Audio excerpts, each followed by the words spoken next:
The scripture lesson today comes from Psalm 139. This is Tom's version. What we want you to do, his words, please, not mine. Pay attention when I'm reading this to when the crap hits the fan. Again, his words. Yahweh, you have cross-examined me and know me better than anyone.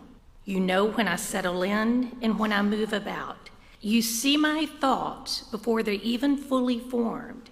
You investigate my going, scrutinize my staying, and are familiar with all my habits.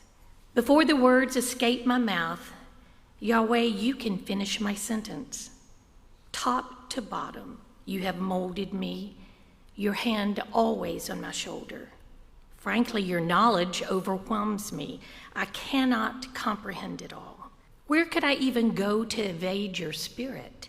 Where could I even go to escape you? If I fly up into the heavens, you're already there. If I burrow down into the underground, you are there already as well. If I take flight in the east with the morning sun and migrate west past the furthest sea, even then, you set my direction. My flight from you is empowered by you. If I ask the darkness to conceal me, night will become noon, because even the darkness is not dark to you. The night ends up exposing everything, for darkness is light in your presence. For you knit me together inside and out. You wove me together in the womb. I praise you, for I'm inimitable. Wonderful are your works, and I know it deep in my bones. Even my bone structure was not a secret to you when I was stitched inside my mother, indirectly assembled like Adam from the dust of the earth. Your eyes surveyed my embryonic body. My life is but a book before you, every detail of my diary, all my days, even those not yet lived. I'm overwhelmed by your thoughts, God, the sheer sum of them all.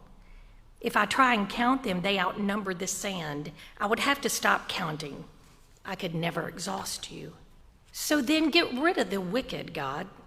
Don't let the murderers have access to me, all those who despise you while recruiting religion to justify their schemes. I hate those who hate you, Lord. I loathe those who lift a hand against you. I hate them with unbridled hate. I consider them enemies. Cross-examine me, God. Scrutinize my heart. Examine me and know all my thoughts. The word of God for the people of God. Thank you, Vicki, for doing just such an excellent job reading the scripture. Did you also feel it when it hit the fan? In 2015, Dylan Roof went and shot up an African Methodist Episcopal church in South Carolina. You remember this? You remember a few days later, the press was gathered around as the remaining living members of that congregation were meeting with Dylan Roof over video. And you remember what they were saying to him. We forgive you. We forgive you for murdering our friends and our family. We forgive you. Just a few days later. And it was really interesting to me watching people respond, because I saw a very clear racial divide in the way people responded to that. I was studying at the University of Memphis. My PhD department was predominantly African American. I was studying African American rhetoric. When I talked to white folks about what we saw this incredible act of forgiveness by people who were being self-giving towards someone who they could have justifiably hated. When I talked to black folks about what they saw, they said, isn't it interesting how the media always wants to push black people to forgive, and they don't let us have enough time to hate? So a few months ago, I was a part of an academic panel, and one of my friends, she did a paper. She's African Methodist Episcopal. And she did an academic paper asking this question. As a Christian, Am I obligated to forgive and love Dylan Roof? Because I don't. He killed people I love, and I don't want to love him. Years later, I still hate him. I was intrigued because I've grown up, like many of you, in a church that defaults to at least the rhetoric of forgiveness, whether we feel it or not. But I've been sitting with this for a few months and asking, like, when she read her paper, I felt uncomfortable, and yet there was also a piece of me that felt like there was a kind of honesty in the paper that I don't think is often welcome in churches, maybe particularly white churches. I mean, you have James Dobson, who recently died, has books where he tells abused women to submit to their abusers and to forgive them and to be Christ-like to their abusive husbands. That's what we do with people who experience pain. That was the model of psychological health and evangelicalism for decades. So it was interesting to me whenever I decided that I wanted to preach on Psalm 139. Because the first thing I noticed from Psalm 139 is a lectionary passage. So churches all around the world are going to be preaching from one of four passages. Psalm 139 could be one of them. So churches all around the world are preaching from this text today. And here's the first thing I noticed about Psalm 139. In the lectionary, they stopped it at verse 18. They stopped it right before all the crap hit the fan. Because we are fundamentally uncomfortable with everything that happens after that. And that's why I asked Vicky to say, hey, can you pay attention to when everything shifts? The movement from transcendent poetry to a bloodthirsty cry for retribution. One moment we are soaring with some of the most beautiful lines in the entire Bible, and the next we are stumbling over prayers for God to slay the wicked. Many scholars think, and apparently the people who put together the lectionary, many scholars think that the ending of Psalm 139 ruins the psalm. They say it would be one of the most beautiful psalms in the entire Bible if it just ended in verse 18. Even my guy, John Wesley, said that psalms like this are unfit for Christian lips, since Christians are to be known for love and not hate. Wouldn't even let his churches read psalms like this. But I'd like to take issue with that this morning. I dare this morning to disagree with the great John Wesley. And that should tell you that I am probably wrong. But I want to make this counterintuitive claim that you cannot love your enemy until you can hate your enemy. And before you call me crazy, sit with me for just a minute. The psalm begins with transcendent poetry about God's knowledge. But it isn't abstract or academic knowledge. It is deeply, deeply personal knowledge. God knows the psalmist more than the psalmist even knows himself. God knows his bones. God knows his organs. God knows his motives. God knows his comings and his goings. And to be fair, especially when you don't have verse 19 through the end attached to it, to be fair, a lot of folks read this thorough knowledge of God poetry as absolutely comforting. We are God guarded at all times. And I think that's true. I think that's true. But I think there's maybe a little more than a hint in this passage, in this psalm, that the psalmist feels a bit God haunted. That he feels like he's utterly unable to escape divine scrutiny. He says, God has cross-examined him. God has searched his character. God has seen every motive. God has heard every word before it even comes from his lips. And because of this, he says, I tried to escape, and I didn't have anywhere to go. So this knowledge of God, this knowledge that God has, is absolutely comforting. It is, but it's also overwhelming. The psalmist has been cross-examined by someone who knows him better than he knows himself. But I think that cross-examination is key to understanding how the two parts of this psalm fit together. Now, I'm going to make a nerdy statement. Those of you who have taken inductive Bible study stuff with me, you'll know that how important this is. The psalm starts with, God cross-examined me. And the psalm ended with, God cross-examined me. In other words, the cross-examination is the parentheses around everything else. You can't understand either his statements about God's depth of knowledge, nor can you understand his statements about what he hates and what God hates. You cannot understand either of those statements without understanding that they all fall within the context of cross-examination. He isn't just marveling at some theological concept of God's omniscience. In the context of the entire psalm, this is what he's saying when you put it all together. He's saying, God, you know me better than anyone.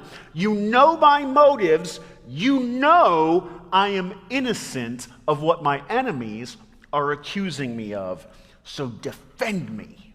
The psalm is not a theological defense of God's all-knowingness. It is the psalmist's reflection on God's intimate and infinite knowledge as that knowledge collides with the very real, tangible, earthly danger that the psalmist faces.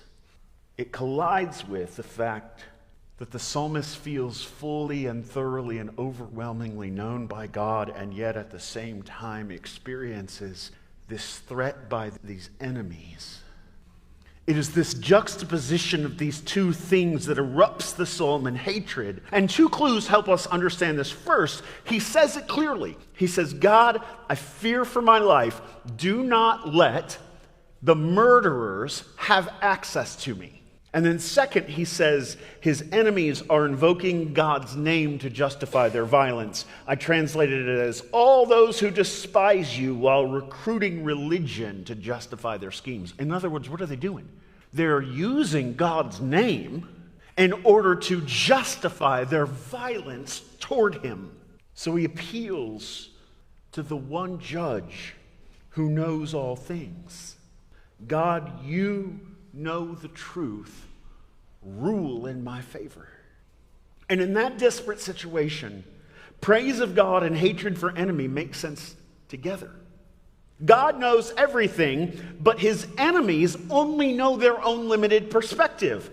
God creates and sustains life while the enemies are trying to destroy that which God has created. And they're using God's name to do it. To the psalmist, the threat is worthy to be named and fully felt. He cannot love his enemy until he can hate his enemy.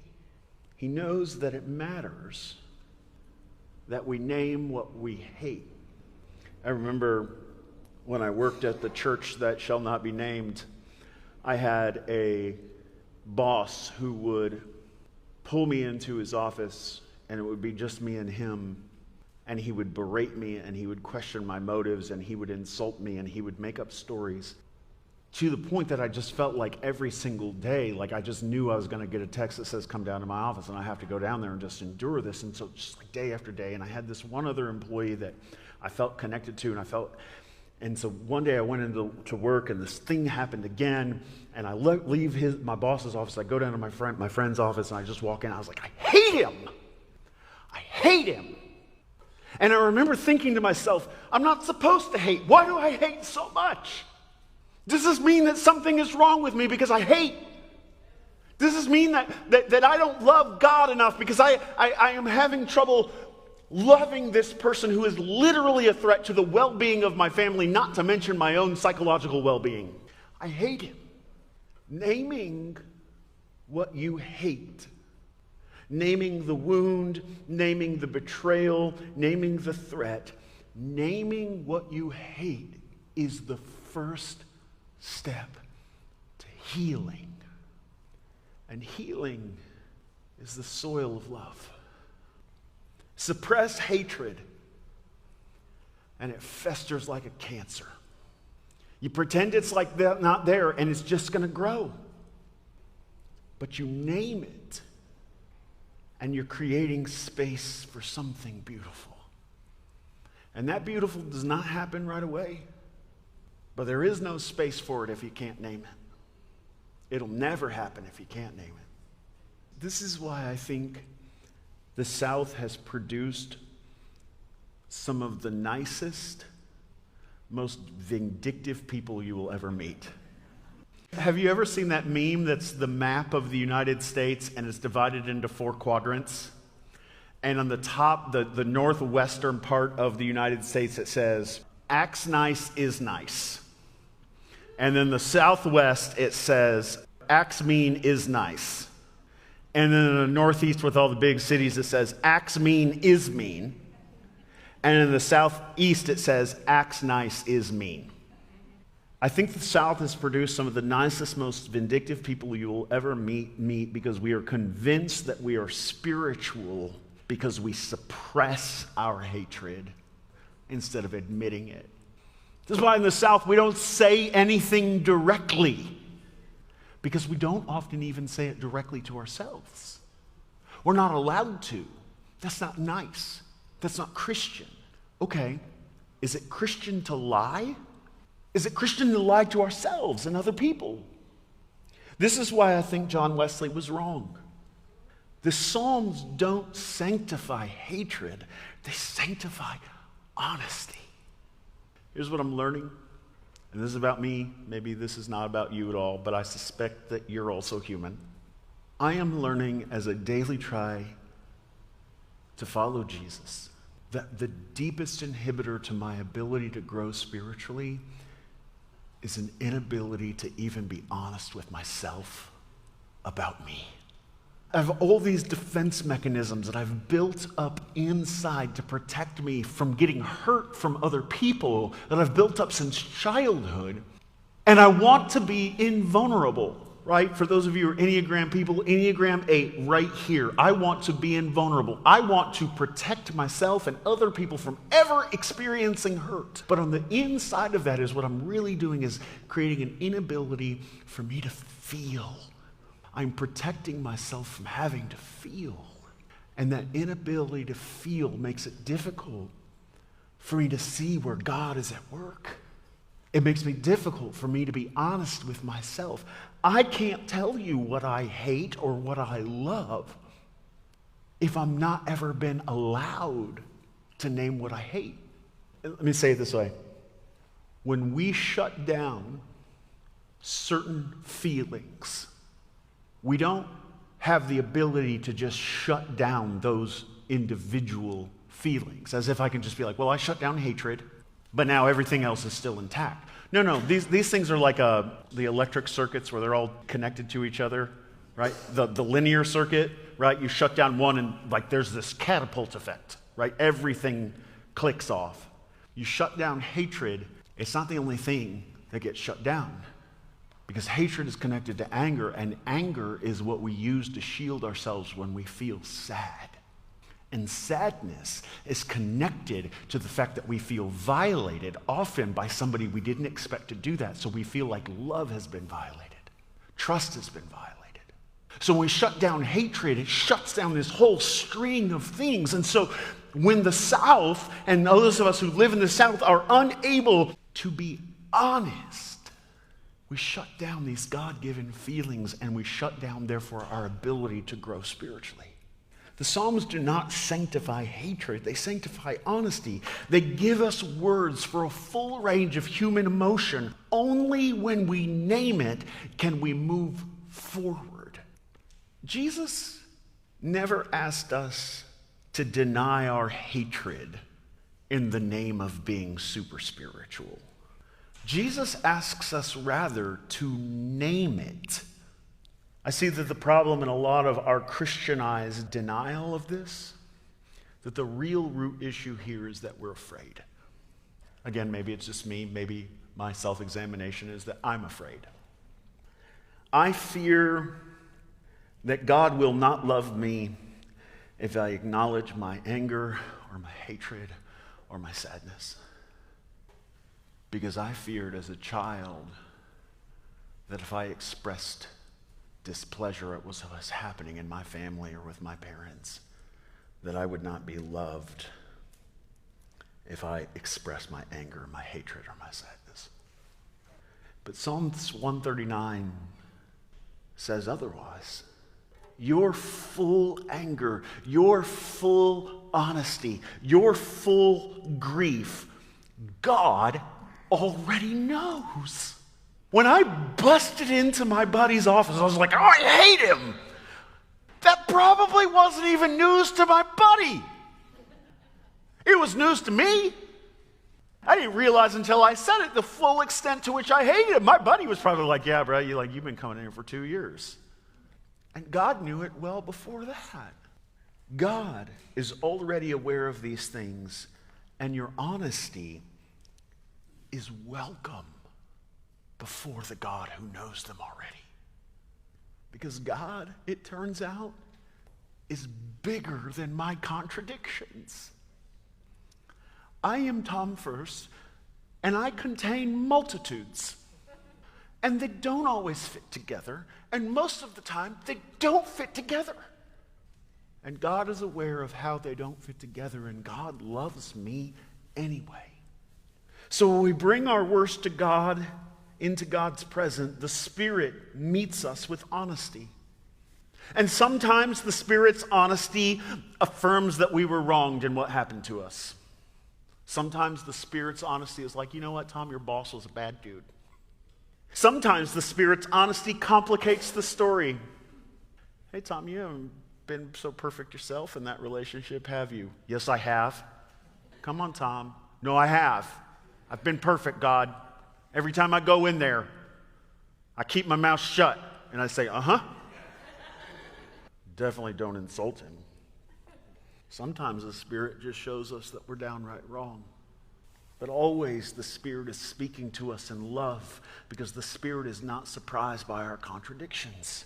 I think I said this a couple of weeks ago, I think this is one of the reasons why the South, we struggle to be honest with our negative feelings, is because we feel shame, because we don't believe that we're loved despite our individual and our collective legacy. And I think it's because preachers, people who do what I do, have at least been partially responsible for instituting in our communities this deep, deep fear of God, this threat of hell if you don't step right in line. And I'm telling you right now, I'll tell you this as religious folks, I'll tell you this for parents and grandparents, for bosses and leaders, shaming someone has never healed them. It doesn't make our children or our grandchildren or our employees or our followers any better to feel like they are the objects of our scorn or divine scorn. This is why I think as well the psalm ends with self-reflection. This is what I think is so interesting. He's like, okay, so the Spirit's just going to chase me down, and anywhere I go, the Spirit's there. And as I said, like sometimes the Spirit's going to be like, no, you're right. Sometimes the Spirit's going to say it's complicated. Sometimes the Spirit's going to say, no, you were wrong. But the bottom line is that the psalmist then takes that knowledge of God and he frames it all in the context of self-reflection, cross-examination. It begins, God, you cross-examine me. It ends, God, please cross-examine me. And as he cries for judgment against his enemies, the psalmist admits through asking for self-reflection, for God to cross-examine him. It's almost like the psalmist is saying, God, I may not be guilty of what they're accusing me of, but I'm not perfect either.